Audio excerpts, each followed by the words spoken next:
My girlfriend demanded I accept an open relationship so she could date other men, so I slept with her best friend, and it shattered her world. I'm 28 male, and up until recently, I thought I had a pretty solid relationship with my girlfriend, Sophie, 27 female. We've been together for 3 years, living together for 2.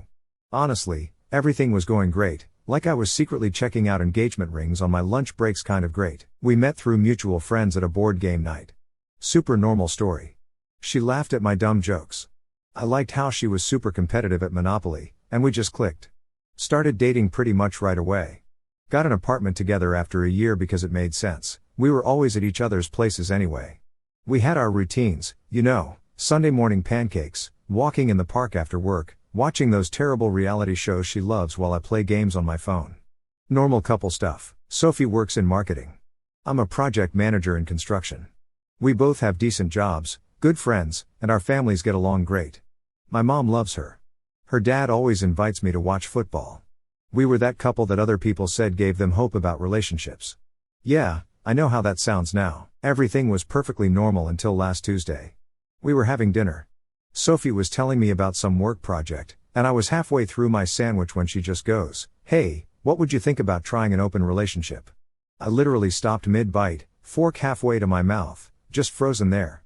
I thought maybe I heard her wrong, but nope. She kept talking about how she'd been reading about it online, how lots of couples were trying it these days, how it could help us grow individually and make our relationship stronger. Is there someone specific you want to date?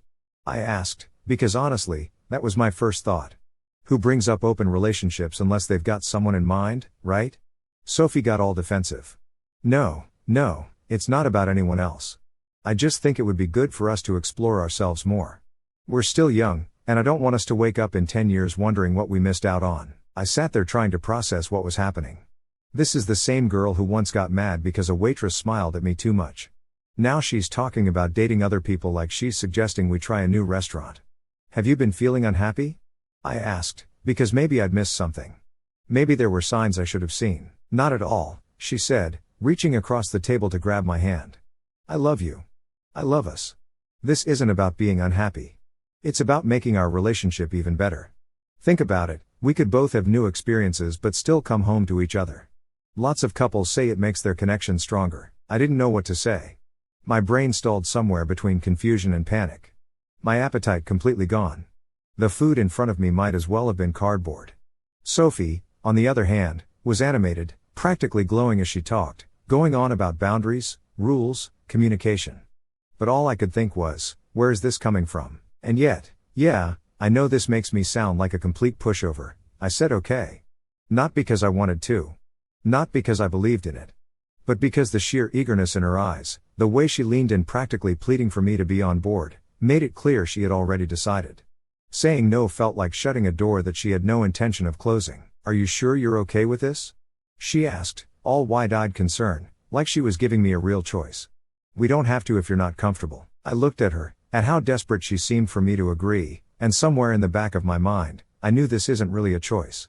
Whether I liked it or not, something was already shifting between us. And if I wanted to figure out what was really going on, I had to play along. No, it's fine, I said, forcing a nod. If you think it'll be good for us, we can try it. And just like that, I stepped into something I didn't believe in, knowing deep down I was already losing her.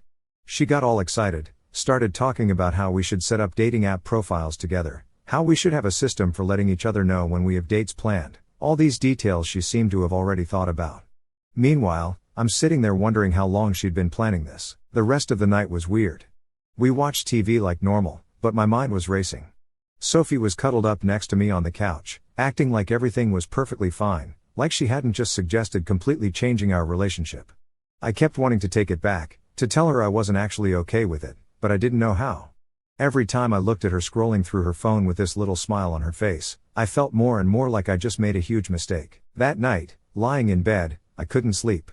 Sophie was out cold next to me, peaceful as could be, while I stared at the ceiling wondering what the hell I'd gotten myself into. Part of me wanted to wake her up and tell her no, that I didn't want to share her with anyone else. But another part of me was scared that if I said no, she'd do it anyway or leave me for someone else. So I lay there, running through every conversation we'd had recently, trying to figure out if there were signs I missed. Was she bored? Was I not enough? Was there already someone else? The questions kept coming, and I had answers for none of them. Little did I know, this was just the beginning of how messed up things were about to get. Things started changing the very next day. Sophie spent the whole evening setting up her Tinder and Bumble profiles, asking me to help pick photos like this was some totally normal thing for a boyfriend to do. She even asked me to take new pictures of her. Yeah, seriously. I played along, taking photos of my girlfriend so she could look good for other guys. I tried setting up my own profile too, just to show I was making an effort, but my heart wasn't in it. Every time I tried writing a bio, it felt weird and fake. What was I supposed to write? In a relationship but looking for fun? The whole thing made me feel gross. I think she knew that I wouldn't meet with anyone because I am not social and I don't have time or energy to meet new people, and I told her about that a couple of times. So she thought she could go on dates and keep me as a backup plan. Sophie got matches right away, obviously, she's gorgeous and fun. But what really got to me was how fast she started meeting these guys. Within a week, she had 3 dates lined up. 3. She'd show me their profiles like we were gossiping about celebrity crushes or something. Look at this one, she'd say, shoving her phone in my face. He's a personal trainer at that fancy gym downtown. We're getting coffee tomorrow. And I'd just nod and try to act like this was totally cool and normal. The first time she got ready for a date, I felt sick to my stomach. She wore this black dress I'd never seen before. Yeah, she bought new clothes for this, and spent like an hour doing her makeup. When she walked out of our bedroom, she did this little twirl. How do I look? She asked, all excited. Great, I managed to say, while thinking about how that dress probably cost more than what she usually spends on our date nights. She came home late that night, all giggly and happy. I pretended to be asleep when she got in bed, but I heard her texting someone for like an hour. The next morning, she was humming while making coffee, acting like everything was perfect. I started paying attention to her schedule. Monday, it was coffee with the gym guy. Wednesday, dinner with some lawyer dude. Friday, drinks with a guy who owned a food truck. Yeah, the range was interesting. Each time, she'd come home looking like she'd had the time of her life. I started checking the locations she was tagging on Instagram. Not my proudest moment, but I needed to know what was really going on. One night, I actually drove by the restaurant where she said she was having dinner. Saw her sitting at the bar with some tall guy in a suit, laughing at whatever he was saying. She had her hand on his arm, looking at him the way she used to look at me. The worst part wasn't even seeing her with these guys. It was how she changed at home. She started spending way less time with me. No more cuddles. She was always texting someone. Our Sunday pancake tradition forgotten because she was meeting the girls for brunch. I tried talking to her about it once. Don't you think you're going on a lot of dates? I asked, trying to sound casual. She looked at me like I was being ridiculous. That's the whole point of an open relationship, isn't it? To meet new people and have experiences. You should try it too. I can help you with your profile if you want, but I didn't want help with my profile. I wanted my girlfriend back. I wanted the person who used to get excited about ordering pizza and watching bad movies with me, not this new version who was always dressed up and heading out the door. One night, she was getting ready for yet another date, guy number 6 or 7, I'd lost count, and I just couldn't take it anymore. I went for a walk to clear my head and ended up at this park where we used to have picnics.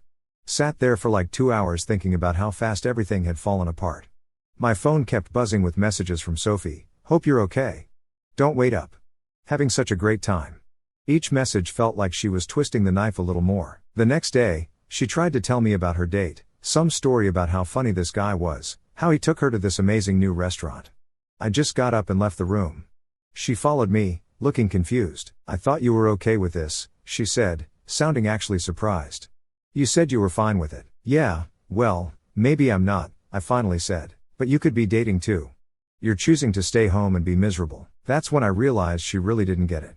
She couldn't understand that I didn't want to date other people.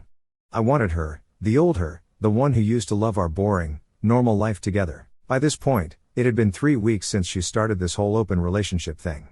3 weeks of watching her get dressed up for other guys. 3 weeks of lying awake wondering where she was, what she was doing, who she was with. 3 weeks of feeling like I was losing my mind. I honestly thought she'd snap out of it, realize how ridiculous she sounded. I kept waiting for her to wake up and see how stupid this whole thing was, to understand what she was throwing away. But she didn't. No hesitation. No guilt. She was actually proud of it. She walked around like she unlocked some higher level of dating, like she'd figured out something the rest of us were too dumb to understand. And the worst part, I couldn't wrap my head around why. She seemed happy with me, so why burn it all down? Why act like what we had wasn't enough? That's when it finally clicked. There was no fixing this. No coming back. It was over in a way that couldn't be undone. And for the first time, I wasn't even sure I cared anymore. The thought of her out there living it up without a care while I was stuck here drowning in it, it lit something in me. I wanted to make her regret everything, make her see exactly what she threw away. But that didn't mean I had a plan yet. I just knew I wasn't going to sit around suffering while she got to have all the fun. I hadn't figured out my next move yet. I just knew I needed to talk to someone who would actually understand how messed up this all was. And that's when Emma started coming around more often. Emma's been Sophie's best friend since their freshman year of college. She was always around our place, movie nights, helping us move furniture, bringing soup when one of us was sick. Just one of those really genuine people, you know?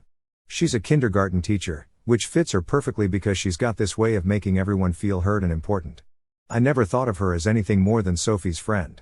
Sure, she's pretty, long brown hair, green eyes, always smiling, but she was firmly in the friend zone in my mind. Plus, she dated this guy Mark for like 2 years, though they broke up a few months ago. The first time she came over after Sophie started this open relationship thing, it was to borrow some mixing bowls for a birthday cake she was making. Sophie was out, surprise, with some new guy, and Emma could tell something was off with me. "You look terrible," she said in that direct way she has. "What's going on?" I didn't mean to tell her everything, but it just came out. How Sophie sprung the open relationship idea on me, how she'd been dating different guys almost every night, how I felt like I was going crazy watching it all happen. Emma sat there listening, actually listening, not just waiting for her turn to talk. When I finished, she shook her head. "That's not an open relationship," she said. "That's just Sophie doing whatever she wants without caring how it affects you." Something about hearing someone else say it made me feel less insane. Emma started coming by more often after that, usually when Sophie was out on her dates. We'd watch movies, order takeout, just hang out. It was nice having someone to talk to who knew both of us and could understand the situation. One night, about a month into Sophie's exploring, Emma came over looking kind of nervous. She was fidgeting with her necklace, which I knew was something she did when she was anxious. "I need to tell you something," she said, sitting on the other end of the couch, "and it might make things weird, but I can't keep pretending." My stomach did this weird flip thing. I think part of me knew what was coming. "I've had feelings for you for a long time," she said, looking at her hands, "like since before you and Sophie even got together. But you were with her, and she's my best friend, so I never said anything. I started dating Mark hoping it would help me get over it, but..." She shrugged. "It didn't work." I sat there trying to wrap my head around it. Emma, kind, hilarious, drop-dead gorgeous Emma, had feelings for me? How did I not see that? She was the one who helped me pick out gifts for Sophie, the same Sophie who was still figuring out if she even wanted something serious with me. Emma, who made me homemade chicken soup when I was sick while Sophie barely texted to check in. Had I been blind this whole time? "You don't have to say anything," she added quickly. "I just needed you to know. Watching Sophie treat you like this, seeing how much it's hurting you, it's been killing me.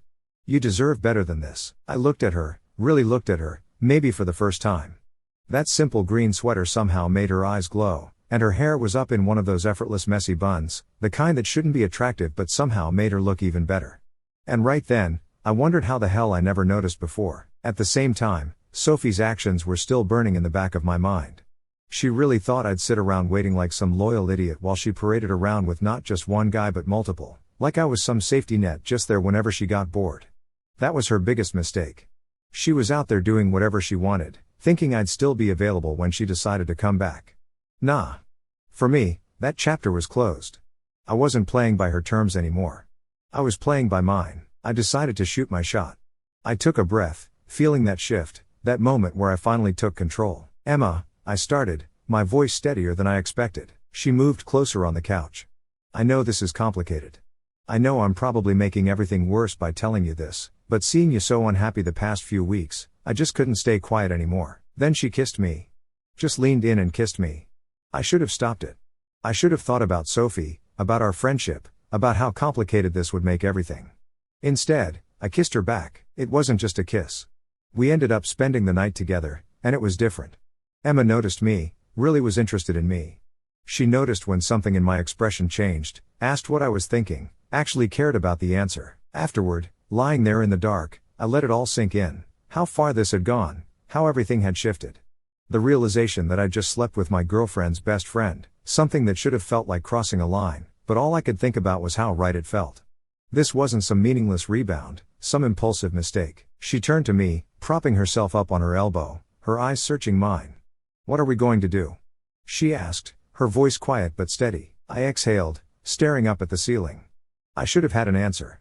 Should have felt guilt, conflict, something. But all I felt was relief, like I could finally breathe after weeks of suffocating in Sophie's mess. I don't know, I admitted. Emma hesitated, then said, I don't regret it. Do you? The crazy thing, I didn't. Not even for a second. Because for the first time since this whole open relationship disaster began, I saw things clearly. I wasn't the one who ruined us. I wasn't the one who broke trust.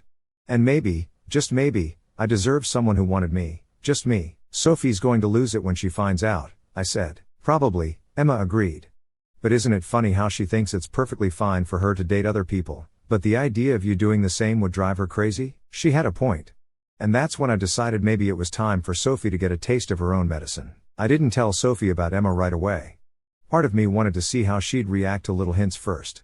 Yeah, maybe that was petty, but after watching her parade around with different guys for weeks, I figured she deserved to feel what that was like. The morning after Emma left, Sophie came home from staying at Jessica's place. Pretty sure Jessica was actually some guy named Jason, but whatever. She was all chatty, telling me about her girls' night while making coffee.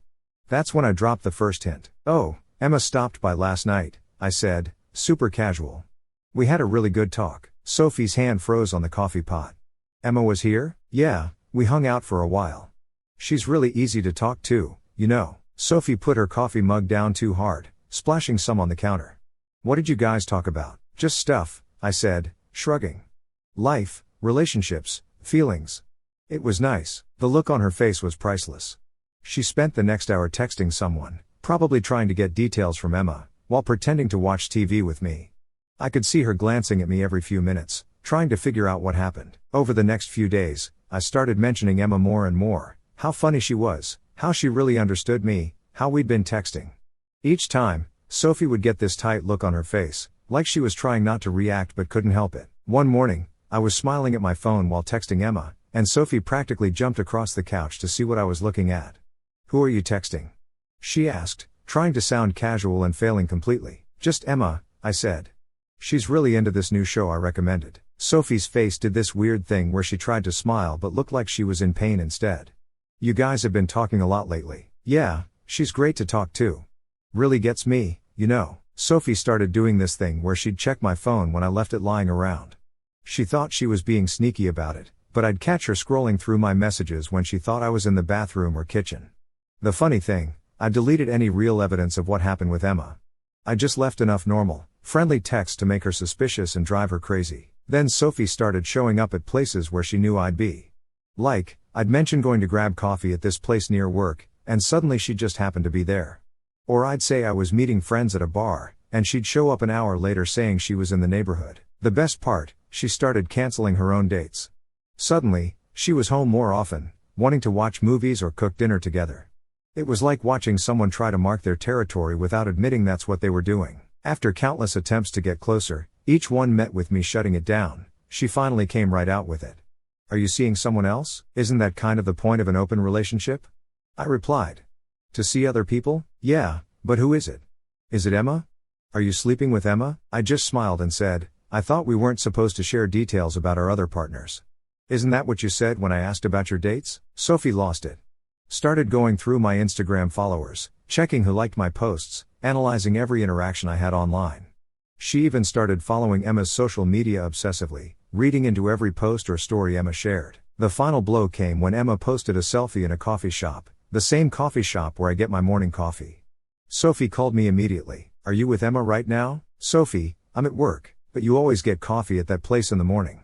Did you meet her there? I let her panic for a minute before saying, that coffee shop has like 1,000 customers every day. People can go to the same coffee shop without it meaning anything. But Sophie wasn't buying it. She started asking me where I was going all the time, who I was seeing, what I was doing.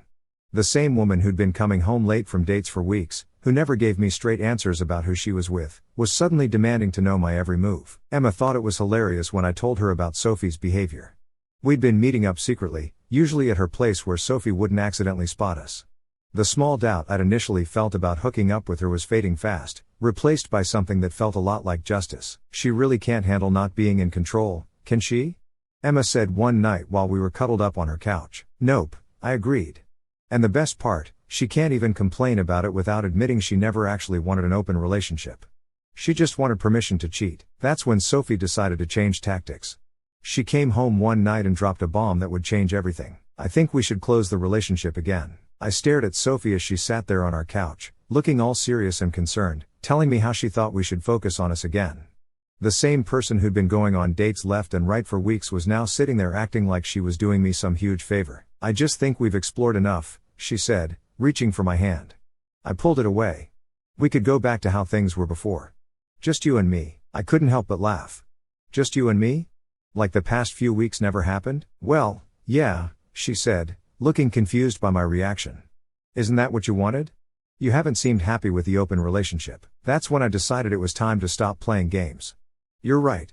I haven't been happy watching my girlfriend go on dates with a new guy every other night while barely acknowledging my existence. Her face did this weird thing where she tried to look sympathetic but couldn't quite pull it off. I know it was hard for you, but that's why I'm saying we should close things up again. We can work on us. Work on us? I repeated. Like how you've been working on getting to know half the guys in this city? That's not fair, she said, getting defensive. You agreed to the open relationship. You could have been dating too. Oh, I have been, I said, watching her face carefully. I've been seeing someone. Sophie went pale, like actually pale. What? Who? Does it matter? Isn't that what you wanted?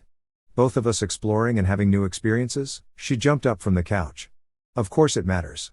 Who the hell is it? How long? Is it Emma? It's Emma, isn't it? I just sat there, letting her spiral. She started pacing around our living room, running her hands through her hair. It is Emma, isn't it? That's why you've been talking about her so much. That's why she's been avoiding my calls. My best friend. Really funny how you're allowed to sleep with whoever you want, but the moment I do the same, it's a problem. But it's Emma. She screamed. She's my best friend. You can't sleep with my best friend. Actually, I said, standing up, I can. And I did. Sophie stopped pacing. She stared at me like she couldn't believe what she was hearing. What did you just say? I slept with Emma. Multiple times, actually. And you know what? It was great. She actually cares about my feelings, which is more than I can say for you lately. Sophie's face went from shock to rage in about 2 seconds. You're lying. Emma would never do that to me. Really? Because she did. Want to know what else? She's had feelings for me for years. Even when she was dating Mark, she was thinking about me. You're making this up to hurt me, Sophie said, but I could see the doubt in her eyes. I'm not. Remember last Thursday when you were out with that startup guy? Emma came over. We talked for hours, then we slept together. She sees me as a person, not just some backup plan waiting at home while you live your best life. Sophie grabbed her phone, probably to call Emma. I don't believe you. Emma would never. Check your texts with her, I said. Notice how she's been kind of distant lately? Not really responding to your messages? She scrolled through her phone frantically, probably seeing all the unanswered messages and short replies from Emma in a new light. This can't be happening, she muttered. This isn't how this was supposed to go. Oh really? How was it supposed to go? You get to have fun with other guys while I sit at home being the loyal boyfriend? Did you really think I wouldn't eventually meet someone else? But not Emma, she yelled. Anyone but Emma. You knew this would hurt me. I lost it at that point. Hurt you? What about how much you've been hurting me? Watching you get dressed up for other guys, coming home late smelling like someone else's cologne, barely even looking at me anymore. Did you ever think about how that felt? That was different, she tried to argue. Those guys didn't mean anything, so that makes it better? The fact that you were just having meaningless hookups while I actually developed real feelings for someone? She stopped, staring at me. Real feelings? Yeah. Real feelings. Emma and I, it's not just physical. We talk. We laugh. We actually care about each other. When was the last time you and I had a real conversation that wasn't about your dates or your new experiences? Sophie sat back down on the couch, looking defeated. So what are you saying? You want to be with Emma now? I'm saying this open relationship thing showed me what I really want, and it's not someone who treats me like an afterthought. She started crying then, big, dramatic sobs that probably would have worked on me a month ago. But all I could think about was how she hadn't shed a single tear over how much she'd been hurting me. We can fix this, she said between sobs. We can go back to how things were. I shook my head. No, we can't. Because now I know what it feels like to be with someone who actually values me, and I'm not settling for less than that anymore. That's when Sophie did something I never expected. She grabbed her keys and stormed out, saying she was going to Emma's place to sort this out once and for all. The moment Sophie slammed the door, I grabbed my phone to warn Emma. When I told her Sophie was heading her way, she just said, "Let her come." Emma's always been the calm one, like nothing seems to shake her. Still, I offered to come over for support. "No," Emma said. "I need to handle this myself. She's been my best friend for 10 years. I owe her that much." I spent the next hour pacing around our apartment, checking my phone every 2 minutes. The place felt weird, like when you know a storm is coming and the air gets all heavy. Finally, Emma called. Her voice was shaky. She showed up screaming, Emma said. My neighbors probably heard everything. She kept yelling about how I betrayed her, how I'm a terrible friend, how I'd been plotting this all along. "What did you say?" I told her the truth, that I've had feelings for you for years but never acted on them because she was my friend. That watching her treat you like garbage these past weeks made me realize she never deserved either of us. That what happened between us wasn't planned, but I don't regret it. Apparently, Sophie didn't take that well. She tried to push past Emma into her apartment, saying she needed to see for herself if I was there. When Emma blocked the door, Sophie accused her of hiding me. "She's completely lost it," Emma said. She started listing all these random times we hung out, trying to prove we'd been sneaking around behind her back for months. Even brought up that time last year when you helped me move my couch, when she was too busy with work to help. Sophie had apparently convinced herself that every interaction Emma and I ever had was some secret sign of an affair. The time Emma brought me soup when I had the flu, obviously a cover for hooking up. The group movie nights at our place, just an excuse to make eyes at each other. Then she started crying, Emma continued, like sliding down my doorframe crying, saying she never meant for any of this to happen. My neighbor came out to check if everything was okay. It was mortifying. Sophie finally left after Mrs. Chen threatened to call the police about the noise, but not before telling Emma that she'd ruined everything and that she'd never forgive her. About 20 minutes after my call with Emma ended, Sophie came back to our place. She looked terrible. She walked in, saw me on the phone. I was texting Emma updates, and just lost it. "Are you texting her right now? Planning your next meetup? How long have you two been laughing at me behind my back?" "Nobody's laughing at you, Sophie. You did this to yourself. I didn't do anything," she screamed, throwing her purse across the room. "I suggested an open relationship to make us stronger. I didn't tell you to go sleep with my best friend. No, you just wanted permission to sleep with whoever you wanted while keeping me as your backup plan." She started grabbing things, pictures of us, gifts I'd given her, and throwing them in a box. "I'm going to stay at Jessica's, my real friend, someone who wouldn't stab me in the back." "Fine by me," I said. "Take whatever you want." That made her pause. "That's it? You're not even going to try to stop me?" "Why would I? You've made it pretty clear what matters to you, and it's not me or this relationship." She stopped packing and sat on the couch, suddenly looking really small. I thought you'd always be there. That no matter who else I dated, you'd be waiting when I was ready to settle down." And there it was, the truth finally coming out. I wasn't her partner. I was her safety net, her backup plan, her guaranteed happy ending while she went out and explored. "Well, you thought wrong," I told her. "I'm not some puppy waiting faithfully by the door while you're out having fun. I'm a person with feelings, and I deserve better than being your second choice. But you weren't my second choice. I love you." "No, Sophie. You love having me around when it's convenient. There's a difference." She started crying again, but this time I didn't feel anything. No urge to comfort her, no guilt, nothing. Just emptiness. "I'll come get the rest of my stuff tomorrow," she said finally, picking up her box. "I can't be here right now." After she left, I called Emma. Just hearing her voice made me feel calmer. We talked for hours that night, about Sophie, about us, about what happens next. Emma mentioned that some of their mutual friends were already taking sides, with most of them calling her a backstabber without even knowing the whole story. "I don't care," she said. "They can think what they want. I know what's real." I looked around my half-empty apartment, at the spaces where Sophie's things used to be, and realized I felt relieved, like I could finally breathe again. I told Emma to come over to stay with me, and she agreed. I didn't care anymore about anything. The next morning, Sophie came to get her stuff. She brought Jessica and 2 other friends I didn't know well. They gave me these nasty looks while helping her pack, like I was the bad guy in all this. Sophie had obviously told them her version of events. "Your Xbox is mine. I bought it for your birthday," she said, unplugging it. "Fine, take it." I was beyond caring about stuff like that. Emma showed up halfway through the packing session. She hadn't planned to come, but I texted her saying I needed coffee, and she read between the lines. Sophie's friends started whispering when Emma walked in, but Emma just ignored them and handed me my coffee. "Really? You're just going to flaunt this in my face?" Sophie snapped. Nobody's flaunting anything, Emma said calmly. I'm just here to support my boyfriend. First time either of us had used that word. Sophie looked like she'd been slapped. The packing went faster after that. Sophie's friends kept rushing around grabbing things, probably trying to get her out of there before she had another meltdown. When they finished, Sophie stood in the doorway for a minute. I really loved you, she said softly. No, I replied. You loved having me available whenever you wanted me. There's a difference. After they left, Emma helped me clean up. You okay? Emma asked, watching me toss Sophie's things in a donation box. Yeah. For the first time in months, I really am. That was 2 weeks ago. Since then, life's been different, better. Emma and I are taking things slow, doing it right. We got coffee at her favorite spot last weekend and ran into some of Sophie's friends. They ignored us completely.